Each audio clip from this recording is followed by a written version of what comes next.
Hello, lovely people of the internet. Emily Katz here. Today I'm joining you to talk about something that we've had a lot of requests about. I would say that it's probably one of our top most requested questions. And do you think you can guess what it is? I wish I could read what the comments were right now so I could find out. But if you want to guess, just for fun, I'm about to tell you, and you probably will know as soon as I start talking about it. But you could send us a message just for fun. Anyway, here we are. We're about to talk about, like I said, one of our most asked questions, which is, how do I know how much rope I need? You want to make a wall hanging, you want to make a plant hanger, you want to make something that's not from a pattern, where you're going to be designing your own project, your own pattern, and that's always the question that people want to know, because you want to make sure that you have the right amount of materials, you want to make sure that you don't buy too much, but you also want to make sure that you have enough. So I'm here today to talk about how to make sure that you have the right amount of rope and how you measure your rope. So I'm holding on to this little tiny sinnet here, but because this is one way for you to know exactly. So one of the things when we're talking about macrame that's important is really determining, each person's knot is going to be a little bit different than everyone else's. So the way that I tie a knot and the way that you tie a knot is going to be different. I might pull tighter, you might pull a little bit looser, you might be using a little bit of a different dimension of material. We here have the 5mm twisted 3-ply rope. That's our best-selling material. It's on our website, modernmacramé.com. That is, the rope that we're using here, but maybe you're buying something from your local hardware store, maybe you're based out of another country, you're not based in the US, and it's harder for you to purchase our materials. So I totally get it. So we are, wanting to provide this opportunity for you to know, okay, how am I going to make the best decision when cutting my rope? So one thing, if you are the proud owner of my book, Modern Macramé, the book has a very specific step-by-step equation for how to determine exactly how much rope you need for your project.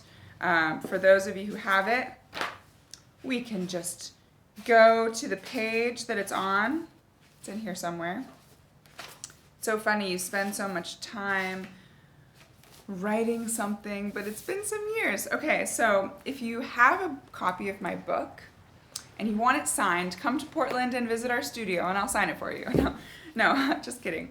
No, I'm serious. Haha, it's one of those days. So if you have a copy of my book, you go to page 34, and the whole thing is here, and you can read all about it. Because there's swatching and estimating based on knot density. But we're going to talk about sort of a more simplistic way of measuring your ropes here. So yes, this is the way that's more mathematical. It's very step-by-step. It's very precise. So you'll know exactly how much rope it takes for you to make the knots that you're going to be making. I personally tend to not be the most precise when measuring my materials. But I do like to still, have a basic knowledge. It's important to have that basic knowledge, so when you are crafting something, you have the tools that you need. So one of the tools that's really great to have is a fabric measuring tape. It's a very simple material. You can buy it online. And we talk about when you're knotting, I'm going to use a wall hanging as an example. So let's say you're making a wall hanging like this. Okay, so this is actually one of our patterns from one of our knot-alongs. It's called the Arcosanti Stairway wall hanging. So what I'm going to do is, let's say you want to make a project like this, but you don't know how much rope you're going to need, but you kind of have an idea of how large you want the project to be. So I'm going to just take my measuring tape right now, and so it's about 20 inches across. So what that means is that, and the ropes are really close together.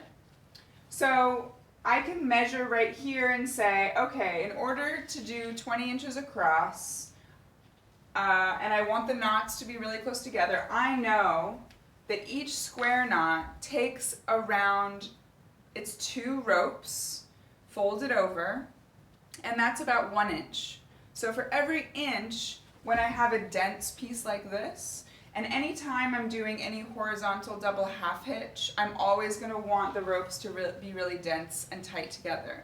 Because otherwise the horizontal double half hitch doesn't really look as good as when you have the ropes further apart. So if you want to have it nice and tight and tidy, then you definitely want to have your ropes really close together. So that's 1 inch. So then I know if I want 20 inches, I'm going to need to put 40 ropes on here. So that's just my guess. I haven't looked at the pattern in a little while to check, but we can count.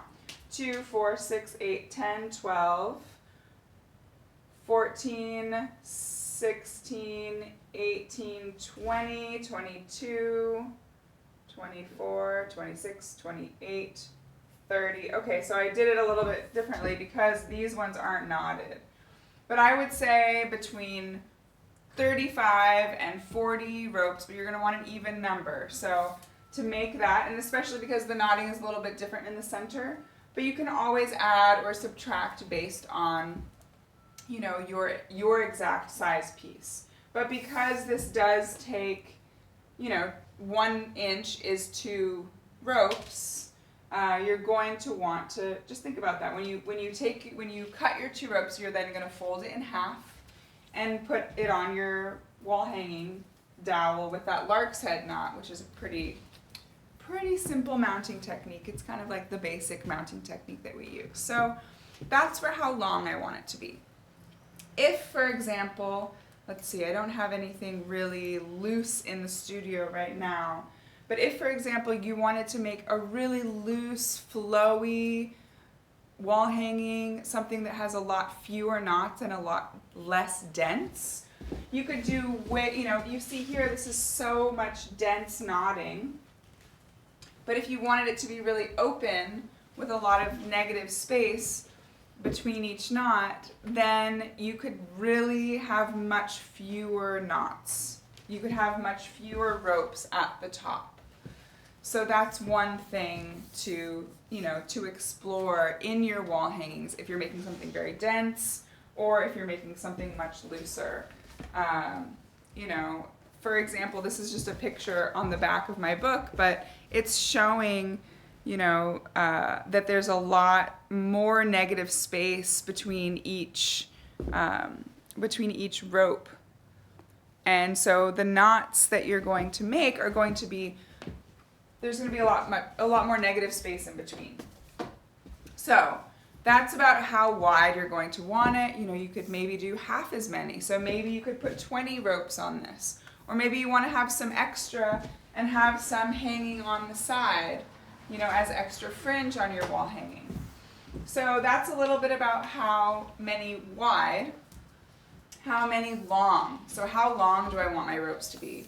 So when I teach my macrame wall hanging classes in person and also online, which are coming soon, I can tell you that in general, to do a class that's about 3 hours long from start to finish, including all the extras that I throw in, we usually make a wall hanging on a 12-inch dowel. That's a great beginning. Something small. It gives people the opportunity to learn and also to play. But so to make a wall hanging that's on a 12-inch dowel that's about 2 feet long, typically what I have people do is cut your ropes at between 5 and 6 feet. So that seems like quite long, but when you fold it over, actually that's totally wrong. Oh my gosh, you guys. just thinking about other stuff all of a sudden. Okay, so what I mean to say is instead of cutting it at 5 or 6 feet, it means what I want you to do is I want you to cut the ropes 5 or 6 times the finished project. So let's say you want your finished piece to be 2 feet long, 2 feet tall. You're going to cut your ropes at 10 feet to 12 feet. That makes a lot more sense, right? Because if you cut it to 6 feet, it would be very tiny, and that's not gonna do very much good for anybody, right? That's okay. We have to make sure that we're not taking ourselves too seriously with all of this. And I always hope that everyone, and I encourage everyone to remember to take deep breaths while they're making their macrame, and we need to all just practice that, myself included, so that I don't make silly mistakes. So like I said, you're going to want, I'll say it again, you're going to want to multiply the rope length by 5 to 6 times the length of your finished piece. So for this, really the knotting ends here. So the knotting ends at about 18 inches, but then the rope goes all the way down to almost 45 inches. So this is a little bit different. So when I'm talking about the multiplying of the rope, it's really about the actual area where you're doing the knotting. But if you're doing a lot of fringe, that material length that you need is going to be different. Because this, as you could learn from something like this, I'm going to just show you real quickly. So this sinnet here, when we measure, is 4 inches. So 4 inches of sinnet. I wonder what you guys think about how many feet of rope that takes to make 4 inches. I'm going to just undo this right now, and we're going to kind of test it out and see, because it's more than you would think. So, which brings me back to this conversation about, you know, having this much knotting versus this much negative space and fringe. The fringe does not take up as much cord. So if you know you're going to have a certain amount of fringe, you can always add that to the bottom of your measurement. But look, we can see that those 4 inches of knots used up 22 inches of cord. So almost 2 whole feet of cord for only 4 inches of knots. That's a lot more than I would have necessarily thought. But you know, everyone's tension is different. And again, that's when we're talking about the knots also being right on top of each other. You know, we're making a denser knot. So it's, in that case, again, it's more than 4 times, it's really more, a little bit, it's about 4 times 6, right? So that's making a dense knot. It's almost 6 times the knotting, whatever your finished project is going to be.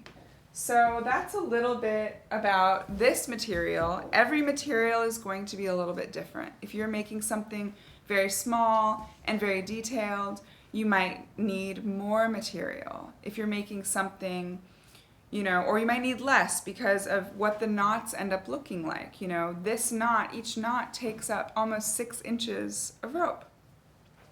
Whereas, you know, a very large knot, if you're working, for example, with our 12 millimeter cord, then that knot, just to make one square knot, could be almost 1.5 feet of rope. Whereas if you're using, you know, the 4 millimeter string, or maybe our 3 millimeter, you know, we have our 3 millimeter string, like rope here as well. I would say that, you know, that you maybe wouldn't need quite as much for your project, but it depends on what the project is. So that's always a little bit tricky when people ask, well, how much rope do I need? I wish that I could tell you specifically for your project. We'd have to clone me. But I can say that this is just some helpful tips and tricks for how to figure it out, and that is, multiply by 5 to 6, again, depending on how much, depending on how dense your knots are going to be.